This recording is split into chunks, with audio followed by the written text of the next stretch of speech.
Et salut, j'espère que tu es confortablement installé, pose-toi tranquillement, prends une petite boisson, c'est bon, t'es bien installé, t'es prêt? Allez, 3, 2, 1, décollage immédiat. Allez maintenant, suis-moi.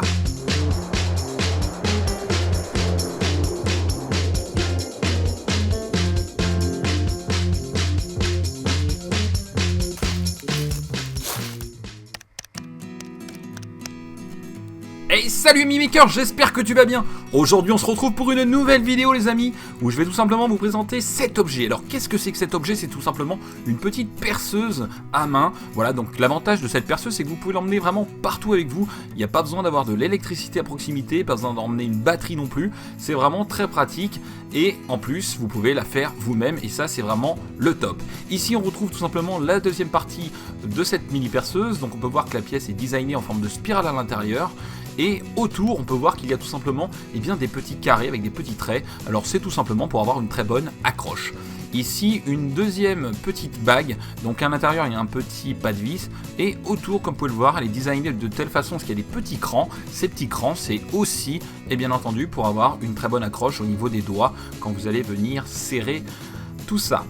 Ici on retrouve cette espèce de petit bouclier, voilà, donc ça c'est une pièce très importante puisque c'est elle qui va permettre de mettre votre doigt en haut et ainsi de libérer la rotation de l'objet.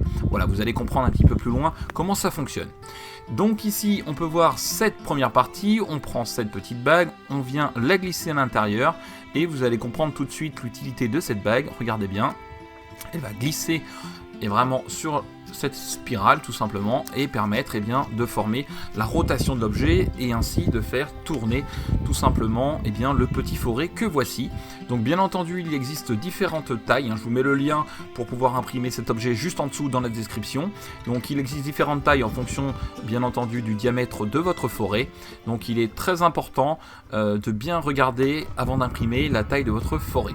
Ici on va mettre cette petite bague qui va tout simplement venir verrouiller et empêcher que le forêt ne puisse tourner, donc vraiment pour le bloquer. Ici c'est tout bon.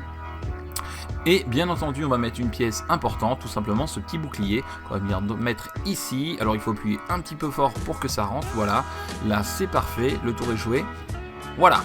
Donc une fois que vous avez fait votre montage, voilà à quoi ça doit ressembler.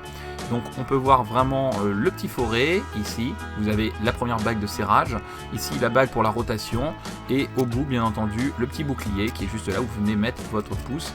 Vous voyez, donc ça fonctionne vraiment bien. Alors je vous conseille une petite astuce, c'est tout simplement de mettre un petit peu d'huile pour lubrifier tout ça et que ça permette tout simplement d'avoir une meilleure rotation.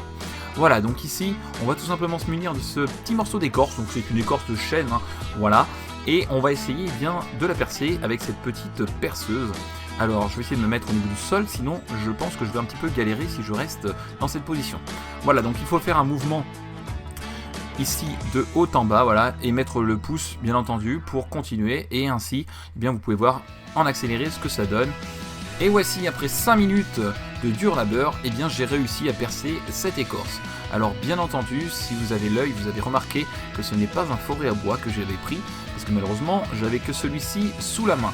Donc forcément avec un forêt à bois ça sera beaucoup plus facile de percer évidemment du bois. Et en même temps ici c'est de l'écorce de chêne qui est quand même assez solide, donc j'ai quand même réussi à la percer malgré tout.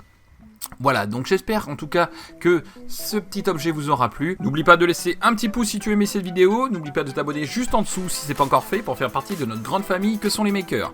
Et nouveauté, tu peux tout simplement flasher ici si tu souhaites m'ajouter sur Snap. Ça te permettra de m'envoyer des photos et que je te réponde très rapidement. Tu me retrouves aussi sur Twitter, Instagram et Facebook bien entendu. Et n'oublie pas qu'on se retrouve chaque vendredi à 21h30 pour un live où on parle autour de l'impression 3D. Exceptionnellement ce vendredi, il n'y aura pas de live, mais je vous tiens au courant sur le biais des réseaux sociaux. Alors n'hésite pas à m'ajouter si c'est pas encore fait. Sur ce, à très bientôt. Ciao les makers!